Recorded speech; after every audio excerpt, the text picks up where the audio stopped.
esta semana vamos a hablar sobre el retrato emocional, el trabajo de Marlene Dumas, y vamos a hablar un poco de técnicas para poder desarrollar de forma sencilla una cabeza, entender su volumen y finalmente ser capaces de expresar emociones a través de técnicas como la acuarela. Mucho se puede decir sobre el retrato. Podemos enfocarlo desde la proporción del canon. Podemos hablar de técnicas rápidas que nos sirven para poder encajar sencillamente una cabeza. Podemos expresar eh, diversas emociones en nuestros retratos que irían desde la felicidad a la tristeza, a la ignorancia, a la falsedad, a el amor, todas las emociones. Pero también podríamos ver más allá, y es que el retrato expresa el contenido de una imagen, que es un poco lo que la autora Marlene Dumas nos cuenta. Vivimos rodeados de imágenes, somos imágenes en constante cambio y movimiento. De manera que una imagen no expresa solamente una emoción, sino que existen conexiones entre las imágenes. Existen conexiones por su parentesco, por su contenido político, eh, por, su, por su diversidad, por su capacidad de cambio. Y bueno, en relación a los huesos y los músculos que son importantes a la hora de representar un rostro, me gustaría destacar en relación a los huesos la cavidad orbitaria, que es donde se encuentra el globo ocular, es bastante importante a la hora de representar un rostro desde un punto de vista anatómico, desde las bellas artes, porque siempre se forman sombras en la parte superior de la cavidad y es algo que coincide en todos los rostros. Al mismo tiempo creo que es destacable las sombras que se forman en el maxilar superior en su unión con la mejilla. En esta zona que señalo con el puntero siempre hay sombras que cambian de rostro a rostro, pero con la coincidencia de que siempre hay sombras, por lo cual es bastante interesante. Me gustaría también que vierais a partir de una infografía la unión digamos, de- del rostro humano con la forma ósea, para que entendáis bien lo que estoy hablando sobre la cavidad orbitaria y, y las sombras de las mejillas. Veis que en relación a forma ósea es digamos, lo que más destaca eh, en cuanto a volumen, ¿no? Diferencias de volúmenes, y al haber grandes diferencias de volúmenes se provocan grandes cambios de sombras.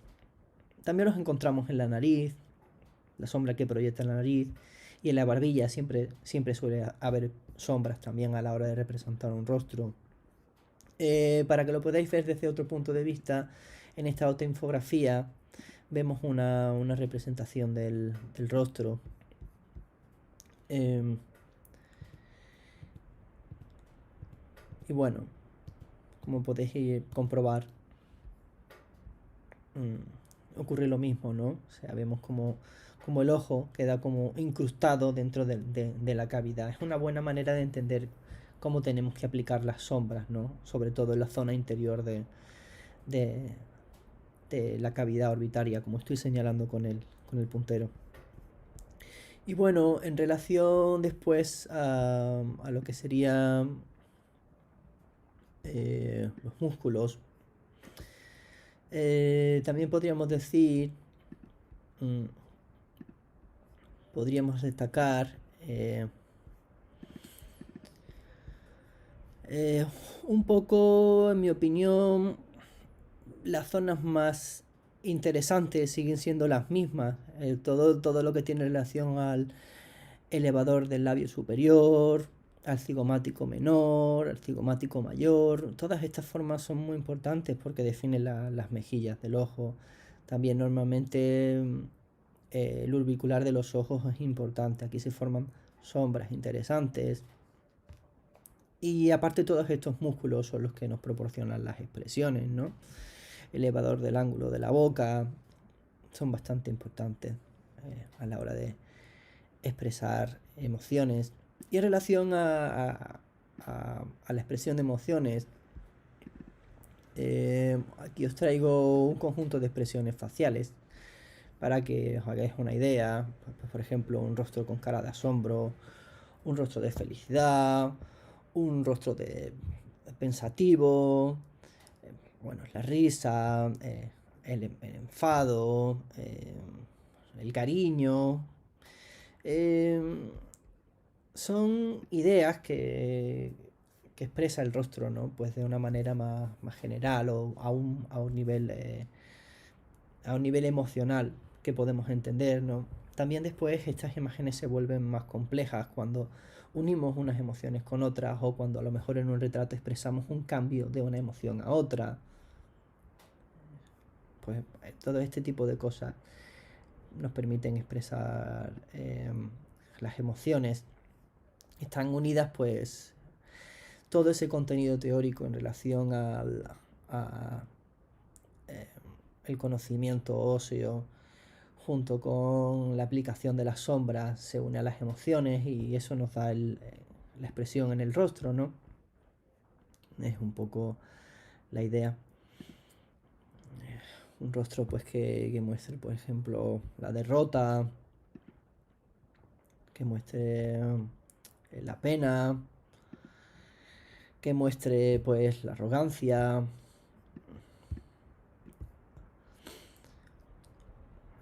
Bueno, después también en relación al rostro y a su manera de poderlo dibujar y pintar, me gustaría hablar de una serie de leyes que nos sirven para simplificarlo, ¿no? Bueno, y en la descripción he dejado un enlace para que podáis ver un vídeo sobre cómo dibujar un rostro según el canon.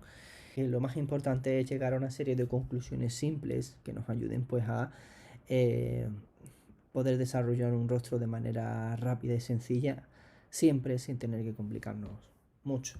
Entonces, bueno, en este pequeño dibujo que os traigo, con un par de ideas descriptivas muy claras, podréis siempre desarrollar un rostro. Habría que empezar, el primer paso sería dibujar un óvalo y en base a ese óvalo, o a esa elipse, dividirla por la mitad y después dividirla de nuevo con una línea horizontal a la altura de los ojos. Digamos que más o menos la altura de los ojos y la altura de la nariz son aproximadamente iguales en esta relación aproximada. Después el segundo paso sería, lo mejor es relacionar las formas, en este caso la forma ósea del cráneo, relacionar las formas con, digamos, con formas geométricas, ¿no? Entonces es la forma mejor de desarrollarlo.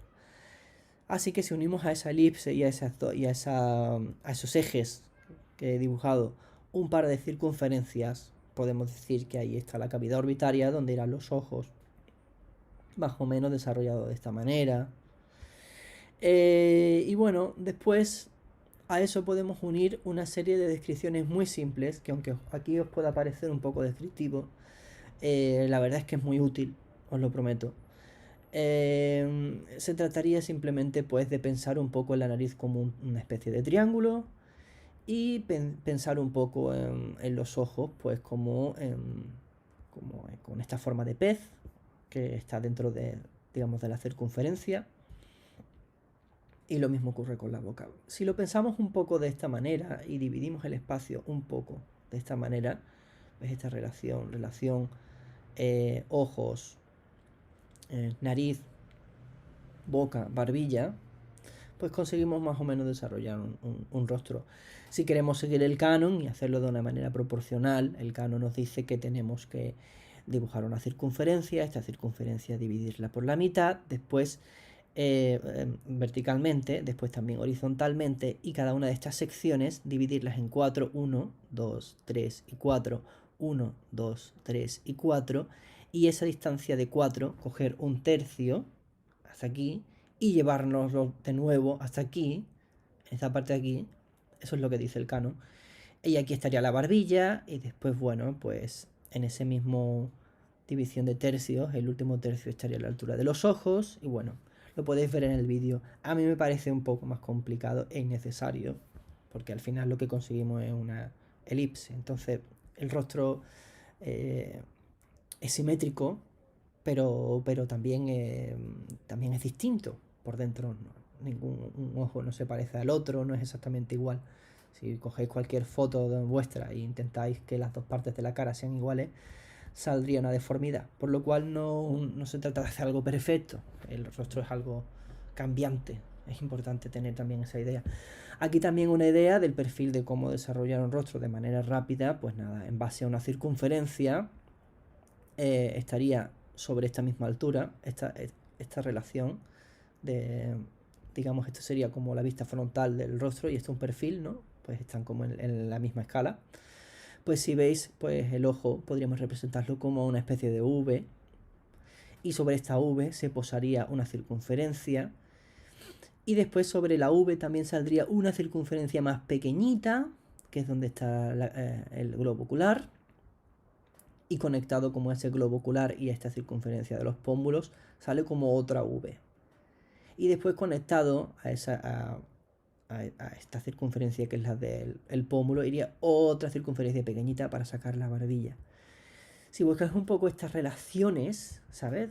Circunferencia grande, donde va todo, circunferencia del cráneo que está detrás, circunferencia para el ojo, otra circunferencia pegada sobre los pómulos y otra circunferencia para la barbilla, sacamos un rostro.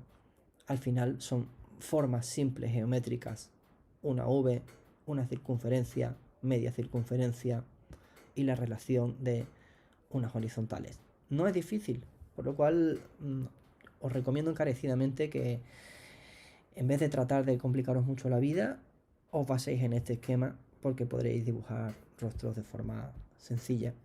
Y bueno, siguiendo ese mismo ejemplo, podemos pues encontrar mucha información por internet que nos puede ayudar. Por ejemplo, me ha gustado esta relación de circunferencias para trabajar una nariz. Aquí lo veis desde el frontal y desde el perfil. Pues nada, 3 circunferencias unidas nos podrían dar la forma de la nariz, o 2 circunferencias en esta postura, aquí las diferentes posturas en función de la forma de la nariz o el ángulo de la cara, ¿no? Interesante, interesante, porque estas relaciones simples son básicas para conseguir dibujar bien el rostro.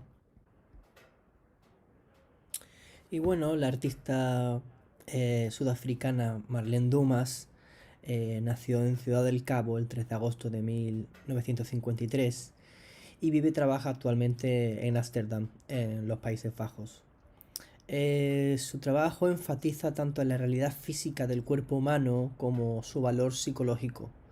Ella tiende a pintar sujetos en condiciones extremas del ciclo de la vida, como el nacimiento o la muerte. Ella utiliza la figura humana como un medio para criticar las ideas contemporáneas sobre la identidad racial, sexual y social. Eh, Dicha por ello mismo, vivimos en la época de las imágenes. Las personas actualmente no quieren ver su cara en una pintura, sino en una imagen. Es por ello que se ha dedicado toda su vida a recopilar imágenes. Entonces, en su trabajo y en su estudio podemos encontrar un vasto arsenal de imágenes organizadas por temáticas, donde siempre intenta dotar a sus pinturas de un contenido que vaya más allá de la imagen que vemos. Y le gusta mucho comparar y ver cómo las imágenes se parecen entre sí, buscar relaciones entre las imágenes. Por eso le atrae mucho la idea de pintar el nacimiento o las últimas etapas de la vida, porque todas esas imágenes de personas distintas eh, tienen poseen un contenido que las conecta, ¿no? Y eso es un poco lo que ella va buscando. Y del mismo modo, en su imaginario de imágenes recopiladas de periódicos y de todos lados, encuentra esas conexiones entre posturas, entre formas de ver. Es un poco el trabajo de la autora.